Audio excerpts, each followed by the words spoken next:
Cheslin Kolbe just dropped the biggest bombshell of 2026. In an explosive interview that just came out, the double World Cup winner admitted he almost permanently switched to France. Quote, "There was a moment in 2023 where I seriously considered making France my home and never coming back to the Springboks." The 1.69-meter legend who scored crucial tries in 2 World Cup finals almost abandoned South Africa, and it took a personal intervention from Rassie Erasmus to convince him to stay. This revelation has sent shockwaves through South African rugby. Here's the context that makes this absolutely insane. Cheslin plays for Toulon in France, has been there since 2021, living in the south of France, beautiful weather, great lifestyle. His family settled there, and according to this interview, in 2023, right after winning the World Cup, French rugby approached him with an incredible offer. Not just money, but the chance to represent France, to switch international allegiance, to become French, and Cheslin considered it. Let me read you the exact quote because you need to hear this in his own words. Quote, "After the 2023 World Cup, I was exhausted, physically and mentally drained. My family was settled in France, my kids were in French schools, and then France Rugby came to me with an offer I couldn't ignore. They said you could play for us, represent France, never have to travel back to South Africa for camps. It was tempting, I won't lie. For about 2 weeks, I genuinely considered it." And if you're not subscribed right now, you're missing shocking revelations like this every day. Hit that subscribe button right now because what I'm about to reveal about Rassie's intervention will blow your mind. Here's what almost happened. Imagine Cheslin Kolbe in a French jersey, playing against the Springboks. That's not fantasy, that almost happened. France has residency rules. If you live there long enough, you can switch. Cheslin qualified. He'd been in France for over 3 years. The pathway was open and the temptation was real. Beautiful country, no long flights to South Africa, more time with family, better quality of life. For a 31-year-old at the time, it made sense. Now, here's where Rassie comes in, and this is incredible. According to Cheslin's interview, Rassie somehow found out about the French approach. Nobody knows how, but Rassie knew. And he didn't send a text message, he didn't make a phone call. He flew to France, personally, sat down with Cheslin face to face, and had a conversation that changed everything. Cheslin says, quote, "Rassie looked me in the eyes and said, 'You're not just a player, you're a symbol. Kids in townships wear your jersey. They dream of being you. If you leave, you're not just leaving a team, you're leaving a nation.'" Here's the emotional part of Cheslin's revelation. He admits he cried during that conversation with Rassie. Quote, "Rassie reminded me where I came from, Kraaifontein, a small community, and how the Springboks changed my life. He said, 'You've won 2 World Cups for South Africa. Do you really want to finish your career wearing someone else's colors?' And I broke down because he was right. My heart is green and gold, not blue." That's when Cheslin made the decision to stay. If you're watching without subscribing, you're missing the biggest Springbok drama reveals every day. Thousands subscribed after videos like this. Hit subscribe right now because what I'm about to reveal about what France offered is insane. Now let's talk about what France offered because this is insane.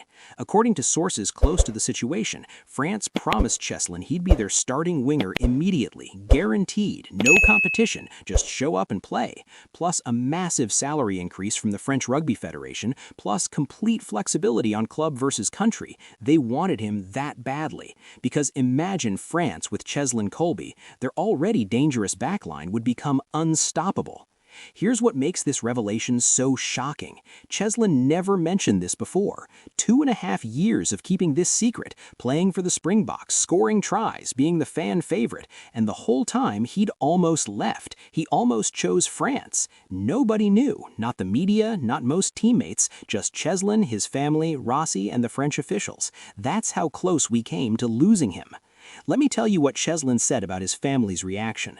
His wife was apparently supportive of staying in France. Quote, "My wife loved our life there. The schools were great. The weather was perfect. She would have been happy if we stayed permanently, but she also understood my connection to South Africa. She said, 'Whatever you decide, I'll support.' That made it harder because there was no wrong answer. Both options were good, but ultimately Cheslin chose his country over comfort."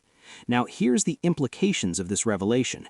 If Cheslin had left, the Springboks would have lost their most dangerous attacking weapon. No Cheslin in 2024, no Cheslin in 2025, no Cheslin for the perfect European tour, and potentially no Cheslin for the 2027 World Cup. That's massive. The Springboks would still be good, but they wouldn't be the same.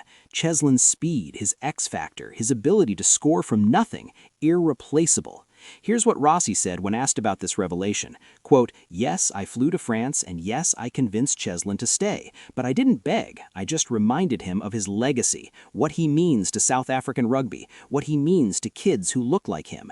And once I said that, the decision was easy for him, because Cheslin's heart was always green and gold. He just needed someone to remind him." That's leadership. Before I reveal the craziest part, hit subscribe. You do not want to miss what this means for the future. Here's what France lost by not getting Cheslin. They're currently struggling in the Six Nations. Their backline lacks X factor. Imagine if they had Cheslin Kolbe, fast, elusive, proven on the biggest stages. They'd be terrifying. But they don't, because Rassie intervened, because Cheslin chose loyalty over comfort. And France has to live with that what-if forever. Now let's talk about what this means for current Springboks playing in France. There are dozens of them. Eben Etzebeth, R.G. Snyman, Cheslin himself still at Toulon. If Cheslin almost switched, what about them? Are they tempted? Do they think about it? According to Cheslin's interview, he says, quote, "I've talked to other guys. We all feel the pull. France is beautiful. The rugby is great. But most of us have the same conclusion. Our hearts are South African. We play club rugby in France, but we bleed green and gold." Here's the lesson from this story. Money and comfort aren't everything. Cheslin could have had an easier life, more money, less travel, but he chose legacy. He chose meaning. He chose representing the country he loves. And that's what makes him special. Not just his speed or his tries, but his character, his loyalty, his understanding of what the Springboks jersey represents. Let me tell you about the reaction on social media to this revelation. South African fans are saying, quote, "Thank you, Rassie, for saving Cheslin. This is why Rassie is the GOAT coach. Cheslin choosing SA over France shows his heart. We almost lost our best player." The overwhelming reaction is gratitude. Gratitude to Rassie for intervening, gratitude to Cheslin for staying, and relief that we didn't lose him. Smash that like button, subscribe, and turn on notifications because tomorrow's video reveals other Springboks who've been approached by countries. Drop a comment thanking Rassie for saving Cheslin. The double World Cup winner chose green and gold over everything else. That's loyalty.